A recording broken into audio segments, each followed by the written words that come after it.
The birth of the dollar. Before the United States existed as a unified nation, it faced a serious financial problem. The colonies used a confusing mix of foreign coins and paper notes. Trade was inefficient, and trust was fragile. During the Revolutionary War, the Continental Congress printed paper money to fund the fight for independence. These notes, known as Continentals, quickly lost value. The experience proved one thing: a new nation needed a stable currency. In 1792, the Coinage Act officially created the U.S. dollar, laying the foundation for America's financial system. The gold standard. To build trust, the dollar was tied directly to gold and silver. Every dollar represented real metal held by the government. This system limited money creation and made the dollar stable and predictable. For decades, gold-backed currency supported economic growth and international confidence. But this stability also placed strict limits on how much money the government could create. Limits that would soon be tested. War and fiat money. The Civil War placed enormous financial pressure on the nation. Gold and silver could no longer fund the war effort. In 1862, the government issued greenbacks, paper money not backed by gold. This marked America's first true fiat currency. While greenbacks helped finance victory, they also caused inflation and permanently changed the relationship between money and government power. The Federal Reserve. A severe financial panic in 1907 exposed deep weaknesses in America's banking system. In response, powerful bankers and politicians created the Federal Reserve in 1913.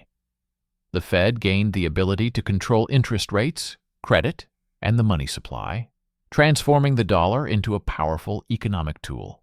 The Great Depression. The 1929 stock market crash triggered the Great Depression. Banks collapsed, savings disappeared, and trust in the financial system vanished. As Americans rushed to exchange dollars for gold, the system began to break. The government responded by restricting gold ownership and weakening the dollar's link to gold, forever altering monetary policy. Bretton Woods. After World War II, global leaders met at Bretton Woods to rebuild the financial system. The U.S. dollar became the world's reserve currency, backed by gold and trusted worldwide. America's economic strength placed the dollar at the center of global trade. The end of gold. By the late 1960s, gold reserves could no longer support the growing number of dollars. In 1971, President Richard Nixon ended the dollar's convertibility into gold.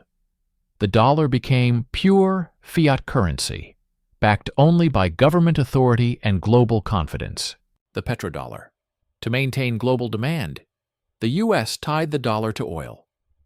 Major oil-producing nations agreed to price oil exclusively in U.S. dollars.